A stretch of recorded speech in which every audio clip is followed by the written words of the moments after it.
Friends, HPCLൻ്റെ അതായത് Hindustan petroleum corporation ലിമിറ്റഡിൻ്റെ പുതിയൊരു recruitment notification വന്നിട്ടുണ്ട്. ഇതിലേക്ക് ഫ്രഷേഴ്സിന് അപ്ലൈ ചെയ്യാം. പെർമനൻറ്റ് വാക്കൻസിയാണ്. ഒട്ടനവധി അലവൻസും നല്ല സാലറി ഒക്കെ ഉള്ള പോസ്റ്റാണ്. ജൂനിയർ എക്സിക്യൂട്ടീവ് എന്ന് പറയുന്ന കാറ്റഗറിയിലാണ് വിളിച്ചിരിക്കുന്നത്. അപ്പോൾ ഇതിലേക്ക് നമ്മൾ ഓൺലൈനായിട്ടാണ് അപ്ലൈ ചെയ്യേണ്ടത്. എങ്ങനെയാണ് അപ്ലൈ ചെയ്യേണ്ടതെന്നും അതുപോലെ എങ്ങനെയാണ് ഇതിലേക്കുള്ള സെലക്ഷൻ, ഇതുപോലെ ഇതിലെ സാലറി, പോസ്റ്റിംഗ്, ലൊക്കേഷൻ തുടങ്ങിയുള്ള കാര്യങ്ങളെല്ലാം വിശദമാക്കുന്ന വീഡിയോ ആണ്. അപ്പോൾ നമ്മുടെ ചാനൽ നിങ്ങൾക്ക് യൂസ്ഫുൾ ആണെങ്കിൽ സബ്സ്ക്രൈബ് ചെയ്യുക. കാരണം ഇത്തരം വീഡിയോസൊക്കെ നിങ്ങളിലേക്ക് ടൈംലി എത്തുന്നതിന് വേണ്ടി നിങ്ങൾ ബെല്ലൈക്കനും പാടെ എനേബിൾ ചെയ്യുക. നിങ്ങളുടെ കൂട്ടുകാരിലേക്ക് നിങ്ങൾ സജസ്റ്റ് ചെയ്യുക. അതുപോലെ വീഡിയോ ഇഷ്ടപ്പെട്ടാൽ ലൈക്ക് ചെയ്യാനും ഷെയർ ചെയ്യാനും മറക്കണ്ട. ഇതാണ് നമ്മുടെ ഒഫീഷ്യൽ നോട്ടിഫിക്കേഷൻ. നിങ്ങൾക്ക് കാണാൻ സ്ക്രോൾ ഡൗൺ ചെയ്താവട്ടെ. ഇവിടെ നമുക്ക് വേക്കൻസീസ് കാണാം. ഓൺലൈൻ അപേക്ഷയുടെ സ്റ്റാർട്ടിംഗ് ഡേറ്റും ക്ലോസിംഗ് ഡേറ്റും ആദ്യം തന്നെ പരിചയപ്പെടാം. അവിടെ കാണാം നിങ്ങൾക്ക് മാർച്ച് 26 മുതലാണ് ഇതിൻ്റെ ഓൺലൈൻ അപേക്ഷയുടെ starting date. Closing date April 30 വരെ നിങ്ങൾക്ക് ഓൺലൈനായിട്ട് ഇതിലേക്ക് അപ്ലൈ ചെയ്യാം. അപ്പോൾ ഇതിലേക്ക് വിളിച്ചിരിക്കുന്ന പൊസിഷൻ നിങ്ങൾക്ക് കാണാം. ജൂനിയർ എക്സിക്യൂട്ടീവ് മെക്കാനിക്കൽ വിളിച്ചിട്ടുണ്ട്. പേ സ്കെയിൽ ഇവിടെ കാണാം. 11 വേക്കൻസിയാണ് വിളിച്ചിരിക്കുന്നത്. മാക്സിമം ഏജ് ലിമിറ്റ് നിങ്ങൾക്ക് 25 ആണ്. അപ്പോൾ SC/ST OBC ഒക്കെ ആണെങ്കിൽ ഏജ് റിലാക്സേഷൻ ആയിരിക്കും. ഇനി എസെൻഷ്യൽ ക്വാളിഫിക്കേഷൻ എന്ന് പറയുന്നത് 3 ഇയർ ഡ്യൂറേഷനുള്ള 3 ഇയർ ഫുൾ ടൈം ഡ്യൂറേഷനുള്ള റെഗുലർ ഡിപ്ലോമ. നിങ്ങൾ മെക്കാനിക്കൽ എഞ്ചിനീയറിംഗിൽ ഡിപ്ലോമ കഴിഞ്ഞവർക്ക് ഇതിലേക്ക് അപ്ലൈ ചെയ്യാവുന്നതാണ്. അതായത് 3 വർഷത്തെ ഡിപ്ലോമയാണ് കേട്ടോ മെക്കാനിക്കൽ എഞ്ചിനീയറിംഗിൽ. ഇനി ജൂനിയർ എക്സിക്യൂട്ടീവ് ഇലക്ട്രിക്കലാണ്. ഇവിടെ നിങ്ങൾക്ക് കാണാം പേ സ്കെയിൽ കാണാം. 17 വേക്കൻസിയാണ്. 25 ഇതിൻ്റെ ഏജ് ലിമിറ്റ്. ഇതിലേക്ക് നിങ്ങൾക്ക് 3 വർഷം ഡ്യൂറേഷനുള്ള full time regular diploma electrical engineering കഴിഞ്ഞവർക്ക് അപ്ലൈ ചെയ്യാവുന്നതാണ്. ഇനി അടുത്തത് നിങ്ങൾക്ക് ഇതിലേക്കൊന്നും എക്സ്പീരിയൻസ് വേണ്ട, ഫ്രഷേഴ്സിന് അപ്ലൈ ചെയ്യുന്ന വേക്കൻസിയാണ്. ഇനി നിങ്ങൾക്ക് എക്സ്പീരിയൻസ് ഉണ്ടെന്ന് വിചാരിച്ചാലും അപ്ലൈ ചെയ്യാം, യാതൊരു പ്രശ്നവുമില്ല. ഓക്കെ, ഇനി ഇവിടെ ജൂനിയർ എക്സിക്യൂട്ടീവ് ഇൻസ്ട്രുമെൻറ്റേഷൻ ആണ്. ഇതിലേക്ക് നിങ്ങൾക്ക് 6 വേക്കൻസിയാണ്. 25 ഏജ് ലിമിറ്റ്. ഇൻസ്ട്രുമെൻറ്റേഷനുമായി ബന്ധപ്പെട്ടുള്ള 3 വർഷത്തെ regular engineering diploma 3 year durational diploma കഴിഞ്ഞവർക്ക് അപ്ലൈ ചെയ്യാം. ഇതിനടുത്ത് ജൂനിയർ എക്സിക്യൂട്ടീവ് കെമിക്കലാണ്. പേ സ്കെയിൽ ഇവിടെ കാണാം. 1 വേക്കൻസിയാണ്. 25 ആണ് ഏജ് ലിമിറ്റ് വരുന്നത്. ഇവിടെ കാണാം നിങ്ങൾക്ക് കെമിക്കൽ എഞ്ചിനീയറിംഗിൽ 3 ഇയർ ഡ്യൂറേഷനുള്ള ഡിപ്ലോമ കഴിഞ്ഞവർക്ക് ഇതിലേക്ക് അപ്ലൈ ചെയ്യാം. Then junior executive fire and safety ആണ്. 28 വേക്കൻസി അതിലുണ്ട്. 25 ഏജ് ലിമിറ്റ്. ഏതെങ്കിലും നിങ്ങൾക്ക് സയൻസ് ഗ്രാജുവേഷൻ കംപ്ലീറ്റ് ചെയ്തിരിക്കുക, അതായത് ബാച്ചലർ ഓഫ് സയൻസ് കഴിഞ്ഞിരിക്കുക, അത് ജസ്റ്റ് ഏതെങ്കിലും വിഷയത്തിൽ നിങ്ങൾ സയൻസ് ഗ്രാജുവേറ്റ് ആയിട്ടിരിക്കുക എന്നുള്ളതാണ്. പ്ലസ് അതിൻ്റെ കൂടെ ഫയർ ആൻഡ് സേഫ്റ്റിയിലുള്ള ഡിപ്ലോമയും പാടെ നിങ്ങൾ ചെയ്തിരിക്കണം. അങ്ങനെയുള്ള ഉദ്യോഗാർത്ഥികൾക്ക് ഫ്രഷേഴ്സിന് ഇതിലേക്ക് അപ്ലൈ ചെയ്യാം. അതായത് ഇവിടെ ഫയർ ആൻഡ് സേഫ്റ്റിയിലേക്ക് അപ്ലൈ ചെയ്യാനുള്ള ക്വാളിഫിക്കേഷൻ എന്ന് പറയുന്നത് ജസ്റ്റ് ഒരു സയൻസ് ഗ്രാജുവേഷൻ ആണ്. സബ്ജക്റ്റ് എന്നൊരു പ്രശ്നമല്ല. നിങ്ങൾ ഒരു സയൻസ് ബാച്ചലർ ഓഫ് സയൻസ് നിങ്ങൾ ചെയ്ത് കഴിഞ്ഞിട്ടുണ്ടെങ്കിൽ പ്ലസ് അതിൻ്റെ കൂടെ നിങ്ങൾ എന്താണ് ഫയർ ആൻഡ് സേഫ്റ്റിയിലുള്ള ഡിപ്ലോമയും ചെയ്തിട്ടുണ്ടെങ്കിൽ ഇത് വെച്ച് നിങ്ങൾക്ക് എന്ത് ചെയ്യാം, ഇതിലേക്ക് അപ്ലൈ ചെയ്യാവുന്നതാണ്. ഓക്കെ, അപ്പോൾ ഇത്രയുമാണ് വേക്കൻസികളും കാര്യങ്ങളും. ഇനി നിങ്ങൾക്ക് മെക്കാനിക്കൽ എഞ്ചിനീയറിംഗ് ആണ്. ഇലക്ട്രിക്കൽ എഞ്ചിനീയറിംഗ് കഴിഞ്ഞവർക്ക് അപ്ലൈ ചെയ്യാം. ഇൻസ്ട്രുമെൻറ്റേഷനിലേക്ക് നിൽക്കണം. ഇൻസ്ട്രുമെൻറ്റേഷൻ അല്ലെങ്കിൽ ഇൻസ്ട്രുമെൻറ്റേഷൻ ആൻഡ് കൺട്രോൾ അല്ലെങ്കിൽ ഇൻസ്ട്രുമെൻറ്റേഷൻ ഇലക്ട്രോണിക്സ് എഞ്ചിനീയറിംഗ് പറയുന്നത് ഏതെങ്കിലും ഡിസിപ്ലിനിൽ കഴിഞ്ഞവരാണെങ്കിൽ ഇൻസ്ട്രുമെൻറ്റേഷനിലേക്ക് അപ്ലൈ ചെയ്യാം. കെമിക്കലിലേക്കാണെങ്കിൽ കെമിക്കൽ എഞ്ചിനീയറിംഗ് അല്ലെങ്കിൽ കെമിക്കൽ ടെക്നോളജി, അതിലേതെങ്കിലും ഒന്ന്. ഫയർ ആൻഡ് സേഫ്റ്റി ആണെങ്കിൽ അതിൽ ഫയർ ആൻഡ് സേഫ്റ്റി മാത്രമാണ് അതിലേക്ക് കേട്ടോ. അപ്പോൾ അതിന് ഇക്വലൻ്റ് ആയിട്ട് എലിജിബിൾ ആയുള്ള ഡിപ്ലോമ എന്നുള്ളത് ഇവിടെ കൊടുത്തതാണ്. ഓക്കെ, ഇനി മറ്റു എല്ലാ പൊസിഷനിലേക്കും നിങ്ങൾക്ക് മിനിമം ജനറൽ OBC അതുപോലെ EWS കാൻഡിഡേറ്റ്സ് ആണെങ്കിൽ അവർക്ക് മിനിമം 60% മാർക്ക് ഉണ്ടായിരിക്കണം. ഓക്കെ, നിങ്ങളുടെ എഡ്യൂക്കേഷൻ ക്വാളിഫിക്കേഷൻ ഉണ്ടല്ലോ, ഈ പറയുന്ന ഡിപ്ലോമ അല്ലെങ്കിൽ ഗ്രാജുവേഷൻ ഉണ്ടല്ലോ, അതിൽ മിനിമം 60% മാർക്ക് നിങ്ങൾക്ക് ഉണ്ടായിരിക്കണം. SC/ST PWD ആണെങ്കിൽ അവർക്ക് ടോട്ടൽ 50% മാർക്ക് മതി. ഓക്കെ, 10% അവർക്ക് റിലാക്സേഷൻ ഉണ്ട്.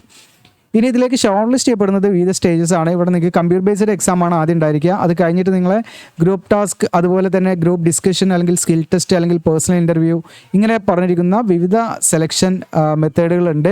പിന്നെ pre employment medical examination, medical നമ്മൾ ഫിറ്റ് ഓർ അൺഫിറ്റ് എന്ന് നോക്കുകയാണ്. പിന്നെ physical fitness test, physical efficiency test കാര്യങ്ങളൊക്കെ ഉണ്ടായിരിക്കും.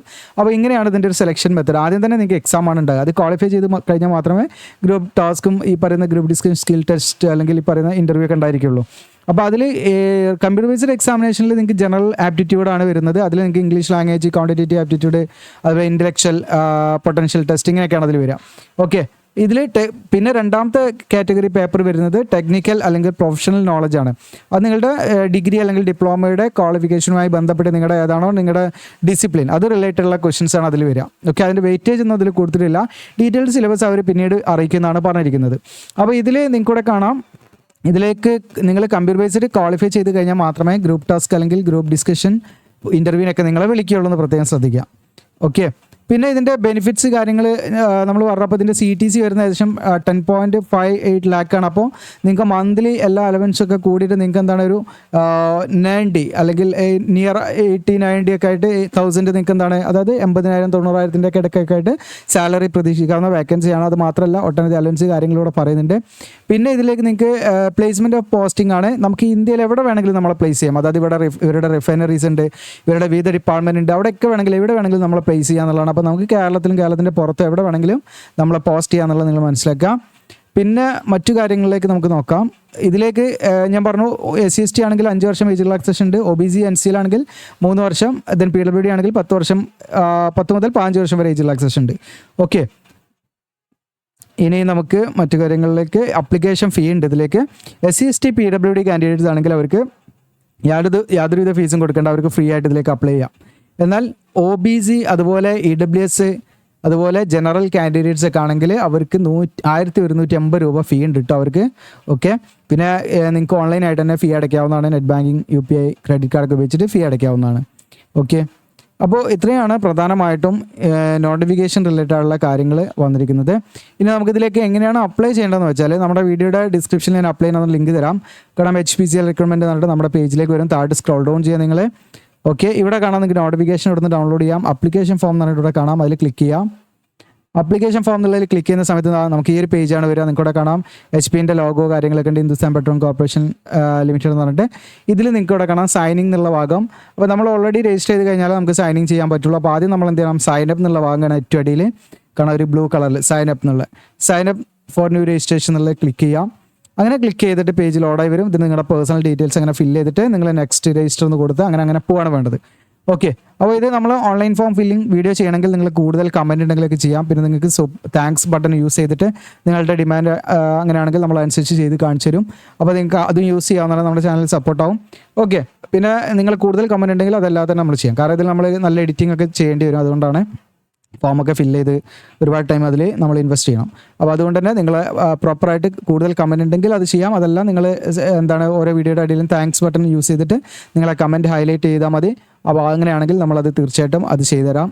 ഓക്കെ, 1-2 ആണെങ്കിലും നമ്മൾ ചെയ്തുതരാം. ഓക്കെ, അപ്പോൾ ഇത് മാക്സിമം നമ്മുടെ കൂട്ടുകാരിലേക്ക് ഷെയർ ചെയ്യാം. നിങ്ങൾക്ക് എന്തെങ്കിലും ഡൗട്ടോ കാര്യങ്ങളുടെ തീർച്ചയായിട്ടും കമൻറ്റായിട്ടും രേഖപ്പെടുത്തുക. നമ്മുടെ ചാനൽ സബ്സ്ക്രൈബ് ചെയ്യാനും ലൈക്ക് ചെയ്യാനും ഷെയർ ചെയ്യാനും മറക്കണ്ട. Thank you.